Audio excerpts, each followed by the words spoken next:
बॉलीवुड की मशहूर एक्ट्रेस रेखा ने अगर अमिताभ बच्चन के बाद किसी से सच्चा प्यार किया तो वो थे राज बब्बर। रेखा राज बब्बर से बेहद मोहब्बत करती थी। राज बब्बर ने एक इंटरव्यू में इस बात का इजहार किया। अमिताभ बच्चन से ब्रेकअप के बाद रेखा एकदम अकेली हो गई थी और वहीं स्मिता पाटिल के निधन के बाद राज बब्बर भी एकदम तन्हा थे। स्मिता पाटिल अपने बेटे प्रतीक बब्बर को जन्म देने के 15 दिन बाद ही इस दुनिया को छोड़कर चली गई थी। स्मिता का जाना राज बब्बर को बहुत ही ज्यादा सदमे में ले आया था। राज बब्बर अंदर से बेहद टूट चुके थे। वो जिंदा थे लेकिन जी नहीं रहे थे। इसी दौरान राज बब्बर रेखा के साथ फिल्म अगर तुम न होते की शूटिंग कर रहे थे और इसी दौरान रेखा और राज बब्बर के बीच की नजदीकियां बढ़ी। जहां रेखा अमिताभ से ब्रेकअप के बाद एकदम अकेली थी तो वहीं राज बब्बर भी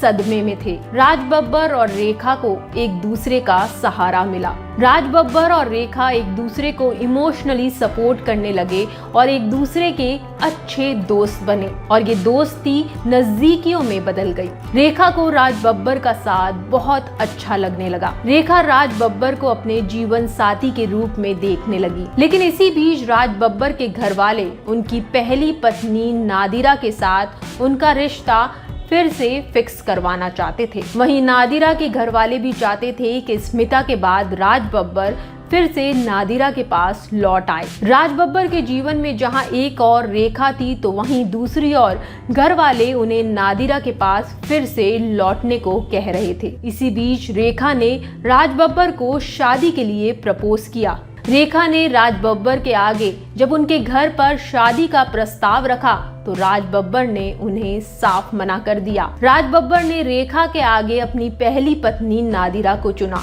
और उनसे कहा कि मैं नादिरा के पास वापस जाना चाहता हूँ। राज बब्बर से इस बात को सुनकर रेखा पूरी तरीके से टूट गई थी। उनके और राज बब्बर के बीच काफी बहस हुई और रेखा ने राज बब्बर के साथ अपना रिश्ता उसी वक्त तोड़ दिया। रेखा इस कदर टूट चुकी थी कि वो राज बब्बर के घर से नंगे पैर ही अपने घर मुंबई की सड़कों पर दौड़ते हुए चली गई। रेखा को उस हाल में जिसने भी देखा वो उन्हें देखकर चौंक गया था और एक बार फिर रेखा को अपनी जिंदगी में सच्चा प्यार खोना पड़ा। रेखा से राज बब्बर का इस रिश्ते के बारे में खुद राज बब्बर ने एक इंटरव्यू में कबूला है। राज बब्बर ने कहा था, हाँ, हमारे रिश्ते ने एक तरफ से मेरी मदद की। हम कुछ परिस्थितियों के कारण एक हो गए थे। उस समय रेखा लंबे समय से चले आ रहे रिश्ते से नाता तोड़ चुकी थी।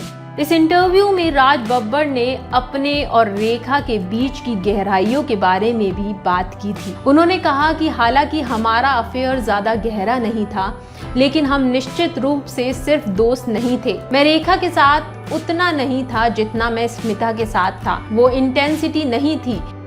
राज बब्बर ने रेखा से शादी ना करने पर कहा था कि उनका रिश्ता रेखा से उतना गहरा नहीं था जितना स्मिता के साथ था। इसीलिए उन्होंने रेखा के आगे नादिरा को चुना था। राज बब्बर से रिश्ता टूटने के बाद रेखा ने 1919 में बिजनेसमैन मुकेश अग्रवाल से शादी की थी लेकिन ये शादी साल भर के अंदर ही टूट गई थी। मुकेश ने एक दुपट्टे से फांसी लगाकर आत्महत्या कर ली थी।